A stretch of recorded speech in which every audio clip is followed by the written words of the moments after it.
Assalamualaikum warahmatullahi wabarakatuh. Saya Andi Pancetana Pungawalie dari kelas kerjasama Universitas Hasanuddin akan membacakan pengetahuan dasar tentang proteksi kebakaran.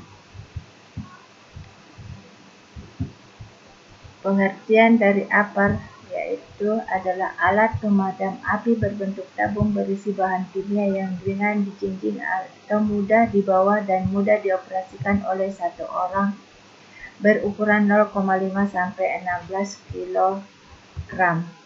Tujuan pembelajaran sesuai pelajaran diharapkan: pertama, mengenal bahan dan isi; dua, menggunakan dengan efektif; tiga, menciptakan rasa peduli. Fungsinya untuk memadamkan api mula. Isi tabung APAR yaitu water atau air, foam atau busa, dry powder, CO2, dan halon. APAR isi air yaitu adalah tabung APAR yang diisi air tawar. Sebanyak kapasitas tabung kemudian diberi pendorong N2 atau kartridgen atau dengan dipompa secara manual. Kemampuan pemadaman untuk api kelas A sifatnya mendinginkan, mempunyai daya serap panas yang besar. Air beratnya relatif stabil, mudah disimpan dan mudah didapat. Bahan baku powder yaitu bahan baku powder reguler, sodium bikarbonat, potasium bikarbonat, potasium karbonat, potasium klorida. Bahan baku powder multiple host yaitu kalium sulfat, monoamonium fosfat. Bahan baku powder khusus yaitu campuran kalium klorida, campuran barium klorida, campuran magnesium klorida, campuran natrium klorida, dan kalium klorida. APAR isi CO2. CO2 dipakai untuk memadamkan kebakaran karena mempunyai keuntungan sebagai berikut: 1. Mudah menyebar ke seluruh area kebakaran. 2. Tidak menghantarkan listrik. 3. Tidak meninggalkan residu. 4. Berat jenis CO2 1,5 kali berat udara. 5. Efektif untuk kebakaran kelas B dan C. APAR isi busa atau foam adalah tabung APAR berisi bahan kimia yang diberi tekanan N2 atau sistem pencampuran dua kimia yang membentuk gelombang-gelombang busa di dalam bermuatan CO2 sebagai pendorong. Kemampuan pemadam kelas api AB foam menutup benda dan mendinginkan. APAR media busa yaitu menurut cara terbentuknya busa kimia. Busa yang terjadi karena bercampuran aluminium fosfat dengan sodium bikarbonat. Busa mekanik yaitu busa yang terjadi karena adanya proses mekanik yaitu berupa campuran dari liquid foam dengan air dan udara ditekan.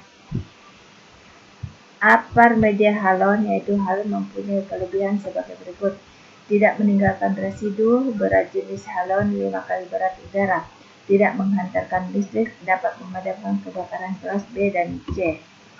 Menurut Kepres RI nomor 23 tahun 1992 mengenai penggunaan bahan klorofluorokarbon bahwa mulai 1 Januari 1997 tidak boleh digunakan. Lapisan ozon adalah lapisan yang terdapat pada stratosfer bumi. Lapisan udara yang berada antara 10 sampai 60 km dari permukaan bumi, yang berfungsi melindungi bumi dari sinar ultraviolet matahari yang membahayakan makhluk hidup.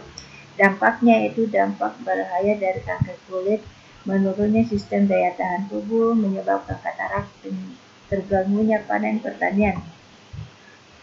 Alat pemadam api ringan yaitu Menker nomor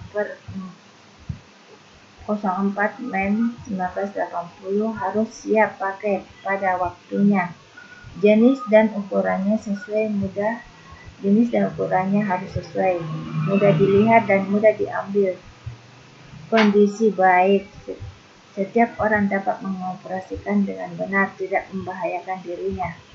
Prinsip pemakaian APAR yaitu mengenal sifat benda yang terbakar, petugas mampu mengoperasikannya, harus mengenal dan efektifan APAR, memperhatikan kondisi, temperatur, arah angin, uap yang terjadi, disesuaikan dengan lingkungan. Jangan sampai terjadi kerugian-kerugian yang diakibatkan oleh obat pemadam terhadap benda yang terbakar atau lingkungannya.